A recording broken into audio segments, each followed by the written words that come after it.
For some analysis on this, let's bring in Filiz Katman in Istanbul. She's the President, Energy, Politics and Market Research Center at Istanbul's Aydin University. Great to have you here with us on TRT World. So, in recent years, Türkiye has emerged as a rising star in defense exports. What is driving this success in your view? The concept that you use is definitely defining Turkey's position in the defense industry, rising star, because of the long-lasting investments made in the previous years, with the dedication that self-sufficiency is the primary parameter in defense industry. Because of the sanctions imposed since 1974, Turkey has been heavily investing on developing her own defense industry. But in the recent years, because of the geopolitical tensions surrounding Turkey, Turkey decided to, and with S-400 crisis and this F-35 jets crisis, Turkey increased dedication to invest heavily on defense industry, not only with regard to production, but with regard to research and development. That's why Turkey became #1 country with regard to unmanned air vehicles with the technology that Turkey developed recently. And is Turkey becoming more competitive on technology, or does cost remain its main advantage in global defense markets? Turkey definitely became very much competitive with regard to technology because of the research and development, which was put into priority in the list. And that's why, yes, cost effectiveness is one parameter.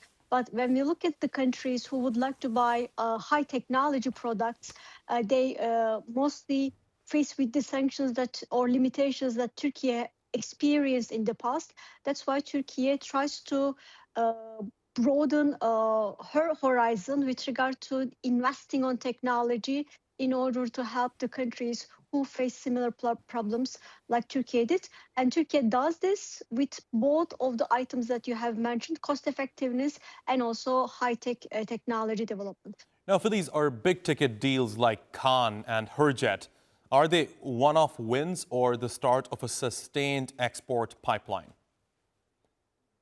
This is the goal of Turkey, have a kind of sustainable manner with regard to defense exports.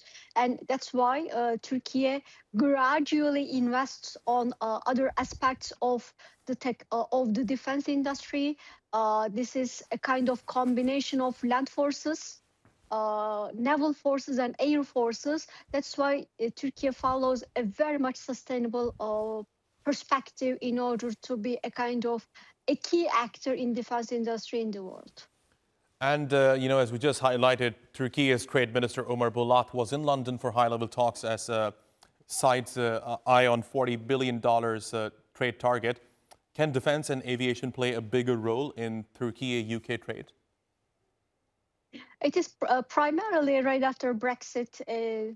United Kingdom preferred to have a kind of very strategic relations with Turkey, and the one reason that UK followed that perspective is because of the investments Turkey planned for defense industry. That's why defense is the main sector that United Kingdom want to create strategic relations with Turkey, because they are already aware that Turkey will become a key actor in defense industry, and they stepped up as the first country to develop bilateral relations, bilateral cooperation with regard to defense industry. And especially when we look at the reports published in London, they highlight the performance of Turkish unmanned air vehicles, and they argue that it's too late to not get along with Turkey. That's why they accelerated after Brexit in their relations with Turkey, especially with regard to defense industry that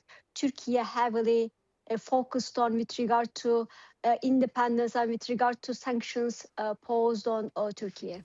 Fascinating insights. Filiz Katman, thanks very much for joining me here on TRT World. I really appreciate your taking out the time.